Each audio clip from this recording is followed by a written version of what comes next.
So how do you include people with autism in the workplace so it leads to a meaningful career? Our next guest, Matt Ormiston, has been pioneering this with one of the country's largest financial institutions. He's up next with some great insights. Don't wait for tomorrow. Live for today. Keep chasing the sunshine and go out and play.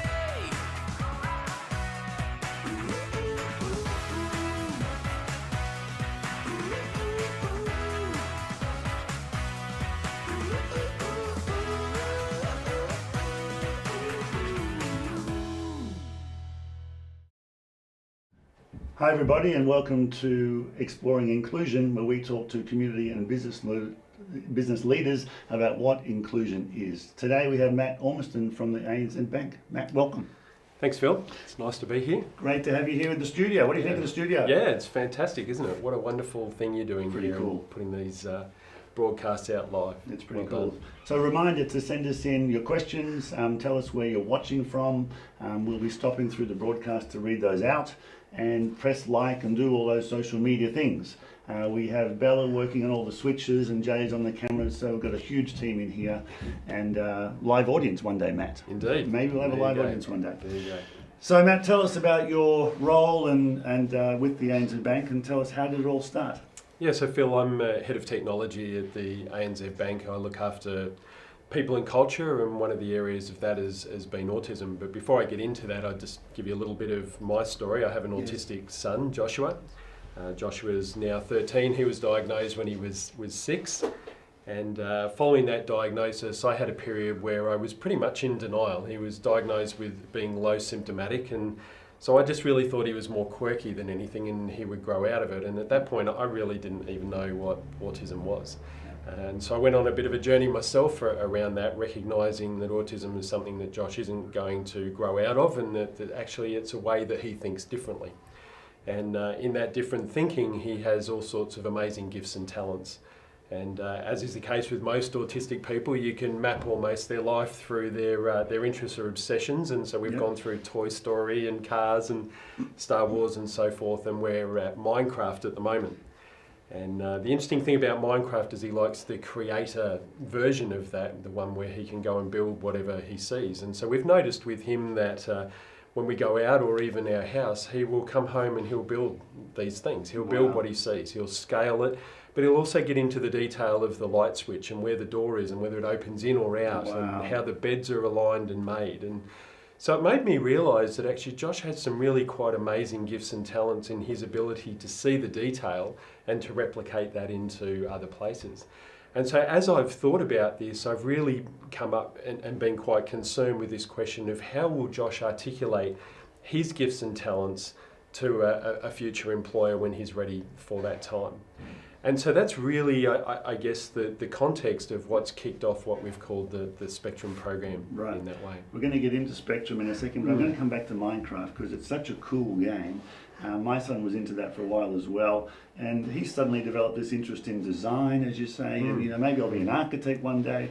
And you were saying before about Josh has a community now of people around. Yes. Yeah. So Josh has actually set up, I'll probably get this wrong, but he's set up a Minecraft world, and he's invited people from the UK and Europe, and Josh is quite a rules-based kid, and so he has his own Minecraft world of which he invites people into, and I quite often hear him down the hallway making sure that everyone is playing by the rules. But it's been a really great social opportunity for Josh to connect with other people who are interested in the things he's interested in. That's fantastic. It's very good in that way. Okay, we'll come back to Josh later, but let's now talk about Spectrum. What is Spectrum, and what do we need to know about it? Yeah, so the Spectrum program, as I was saying, was drawn out of that concern around what will it look like for employment in the future for Josh. And in my role, I got together with a number of other people, 4 of us that were all parents of autistic children, and we all had that same sort of concern. And so we started to think about what would an organisation look like that supported autism. And one of the first forays into that was that we hosted a application or an apps for autism hackathon. Now, a hackathon is where you bring a whole range of people together, tech people, researchers. We brought autistic people together, and we hacked for a week, if you like, a weekend around what sort of applications might be useful for autistic people. And while that was a great event, it was the thing that happened at the end of that that really changed the direction for us. And that was that one of the autistic people got up, and this was after everyone had started to sort of have their afternoon tea, if you like, and the awards had been handed out. And they said to us, look, you've seen all these gifts and talents of autistic people over these last few days. Don't forget what you've seen here. Think about us as a different ability, not a disability. And so we went back as a group and said, what would happen if we dreamed about an organisation that supported and celebrated autistic talents? And so that started a 10-month journey for us that concluded in a partnership with DXC Technology in building the Spectrum program. Wow. Okay, and I think you're halfway through the first year. Is that sort of where you are now? Yeah, we are. Yeah. So the Spectrum program, we have 9 autistic trainees, if you like. Yes. 4 of them are in cybersecurity and 5 are in testing, and so they've had no previous experience in cyber or testing, and our commitment to them is 3 years to help them build a career. So we're very much about careers and not just jobs. Right. We think there's a lot of opportunity around doing work placements, work experience. We wanted to really do something where we were saying to them, we're making an investment in you for the long term. And so that's our commitment to them over that 3-year period. And what ages are these people? Most of them are sort of in around the mid-20s, and I think our oldest is up around about 30. Okay. Yeah. Now, what learnings have come from the program so far? Yeah, it's been interesting because when you start something like this, you have a set of expectations, what you think is going to happen. And our expectation would be that there was going to be probably some competition for the roles, but once the team got together, they'd be pretty collaborative and get along. And we actually thought we'd spend more time training them in the tools. But in fact, we found the opposite. We were looking at the progress they've been making over the last little while, and what we've seen is that in terms of the work that they're doing already, they're about 6 months ahead of our expectations, where we thought they were going to be. Okay. But when it comes to actually gelling together as a team, we've found that that's been a lot harder than expected. Okay. And I think that part of the reason for that is that there's very powerful beliefs around your value to society, your value to yourself, your family and the community. And for a lot of the people that we talk to in the application process, many of them had either never had a job and so they didn't see themselves as valued in the community in that regard, or they'd had jobs that hadn't worked out and so they saw themselves as never really going to work out. And so it was quite interesting to us to see that if one of them was a bit faster than the other, the one that was a little bit slower would be quite concerned that this would be the end of the job for them. Right. And so we found we needed to do a lot of work to reassure people that we were making a commitment to their career, and that all of them brought unique gifts and talents, and they didn't all need to be the same to be successful. So there's some anxiety around the long-term security of these opportunities. Yeah. You don't want to mess it up, and sort of Indeed. You need them to believe in it, don't you? Yeah. And look, we know from our research that around about 80% of autistic people have a comorbidity, whether that's anxiety, depression, dyslexia or so forth. And we know that, that suicidal ideation is about 9 times more likely in autistic people than not. So, bringing people together in the pod has been really important to us. The other thing that's been really important is having an autism spectrum consultant. Right. And effectively that's been the person who's been there to take them through that journey, whether that's been financial management, because now they're financially independent. What do they do with that money? Yes. Whether it's been helping them with the anxiety of coming in on the train, or even working in a large building like the ANZ Centre. And so those things have been really important in terms of the intensive support to help them get the best start they can in the workplace. Right. Well, that's really interesting. It's great seeing those sort of programs come together. There's a long way to go, isn't there? And it takes a serious effort.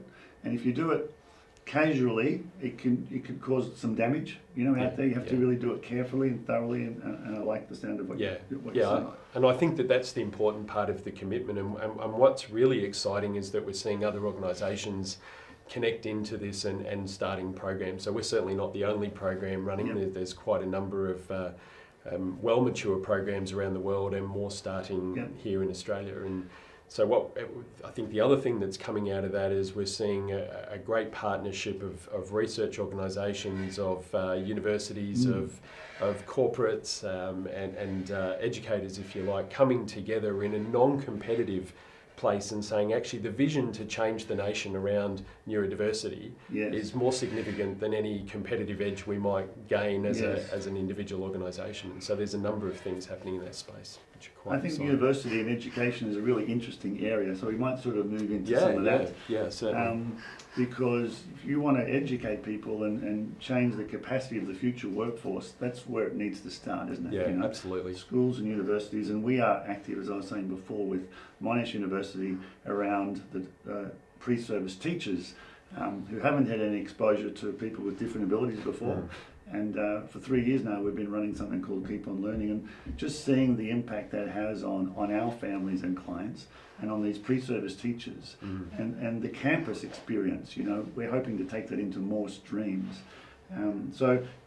Because there's research happening around neurodiversity across all different parts of the university. So the idea of a hub somehow to bring some of that together and leverage it and sort of make it smarter and learn from each other and things like that. Yeah, indeed. I mean, when you set up a program like the Spectrum program, you spend some time reflecting on, you know, how did it go? What did we learn? And one of the things that was really interesting to us is we expected to have hundreds and hundreds of applications. Right. In fact, we thought we'd have so many applications, we decided not to go out to social media to start with because we didn't want to be disappointing a lot of people. Now, while we had more than enough for the program that we were running, we were really quite surprised at how few there were, and that really spoke to us about the fragmentation in the community and how we access the community in that way to connect with people that are unemployed. And one of the things we saw in that is that if we're going to grow more programs, then we need pipelines of people to be able to take the opportunity of being involved in them. Yes. And so one of the things that we've looked at, to your point around universities, is actually we need to start outside of the employment opportunity. And so we've been partnering with ICANN in the primary and secondary school, and we've been partnering with universities at the tertiary level along with DXC and others to build the Neurodiversity Hub. Right. And the Neurodiversity Hub has a purpose of improving the employability of autistic students. Right. And getting them ready for programs like ours and others to come into meaningful work and build a career that they can take right throughout their life. That's fabulous. I mean, there's the work pathway, but there's also, I think, the ability to change the perspective of all the students going through the campus. You know, I would love, as we have our conversations around how to make tertiary education more inclusive. I want students dropping into the cafe to grab a coffee and seeing someone with a different ability working there, on the grounds crew, you know, telling their story about communication challenges they have. Whether you're an engineer, a doctor, a technology person, whatever, I think you need to learn about diversity in its full spectrum. Yeah. You need to see that on campus, you know, and not live in a bubble.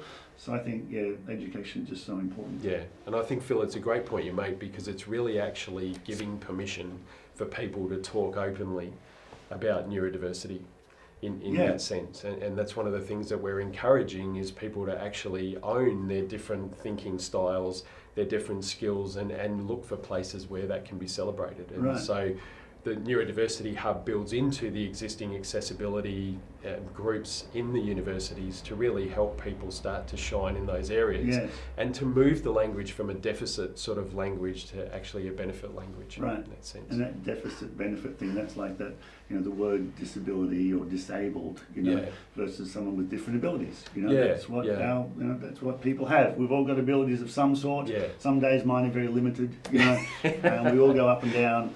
But the world needs to change the language and how we think about all this. It's quite interesting in that sense because from the program as an organisation we've got involved in a whole range of different things, and one of the things we've got involved in very recently is there's a career book, and I kid you not, it's about that thick, and it goes through all the different areas. It's sent out to about 2,000 schools across Victoria, and as an organisation you can choose the different areas that you want to be in the book. You know, whether that's around women or whether it's around other diversity or so forth. And with the Spectrum program, obviously we wanted to do something in that different ability space. And I was quite shocked when I opened the book and right splashed across the front page of that section was disability.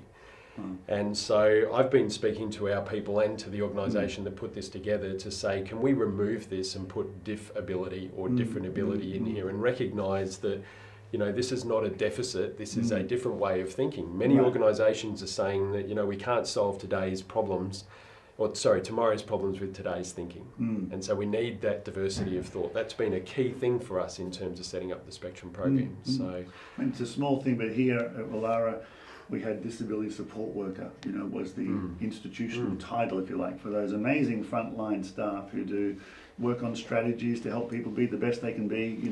When I came in here and sort of started listening to that, and there's a lot of people doing this really important work out there, that title just doesn't seem to sort of reflect, that. Yeah, so we call them support coaches here, That's great. I think that's a better way to sort of think about those roles. Hopefully it attracts more people to those roles, that maybe labels are important, language is important for everybody. On the issue of special abilities and Yes. different abilities, what different abilities have these people demonstrated at the ANZ? Yeah, so it's a good question, Jay, and one of the things that's really been interesting to us is the amount of detail and pattern recognition. I'll give you two very quick examples. One is the security team actually look after a lot of the protection of the bank at the first line level, if you like. And what tends to happen there is you get all sorts of hacks against an organisation. A lot of them are really of no great consequence at all, and some might be, but you've got to be able to pick the ones that really matter. Yes. And so the system might have 100 or more different server names and look like a spider diagram. Yes. In the first week, one of our guys had memorised well over 100 of the server names and was able to look at these very complex diagrams, see the interrelationship and say, that's where you need to be looking. Wow.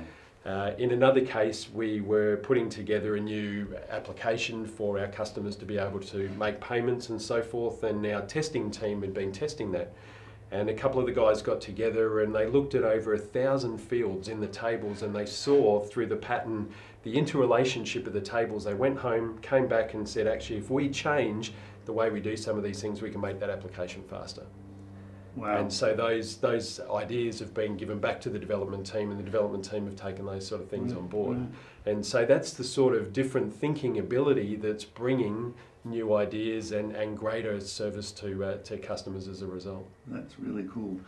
Now, a reminder out there to viewers, send us your questions, press like, do all those social media things. We do have one question that's come in, Matt, really from me. Who's your footy team? It's Melbourne. It's finals time. Yes. So fill us in. Yeah, the footy team. So the footy team would have to be Hawthorn. That's been the family footy team. My brother's followed them for many years, and my daughter is an absolute dedicated fan, and as a good father, I'm going along to the football tonight to support her and support Hawthorn. So, very good. But I'm not going to make any predictions on who I think will win the football. Well, we had on the CEO of St Kilda Footy Club in a previous program, and it was really interesting hearing about inclusion in the world of football. Yeah, right. Wheelchair football, women's football, obviously, all abilities football leagues.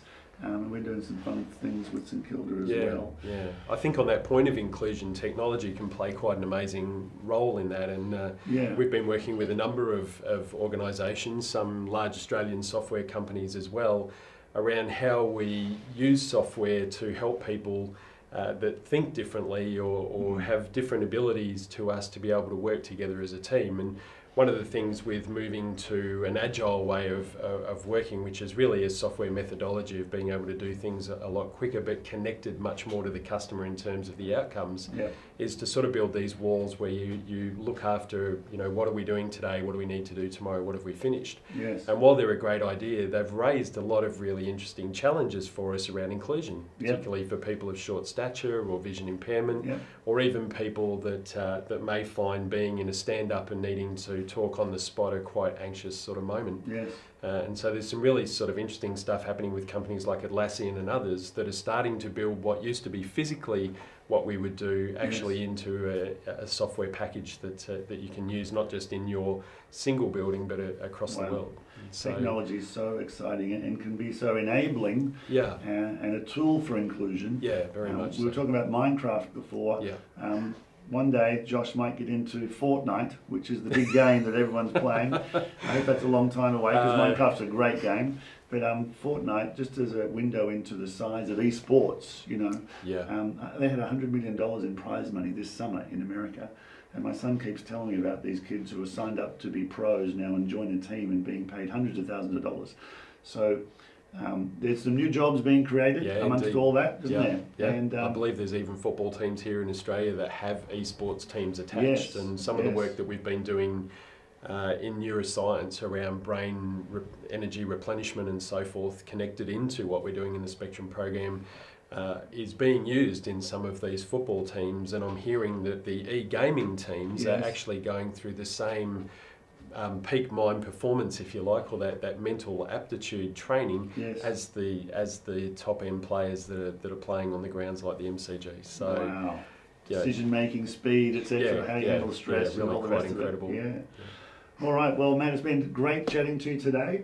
Good luck for Hawthorn tonight. Thank you. I think we've only met today, but you're a great advocate for your son and for the community. Congratulations on the great work you're doing at the ANZ. Long may that continue. And thanks for watching, and thanks for being here, and go Hawks. Thanks, Phil. It's been Thank you, great to mate. be here. Don't wait for tomorrow.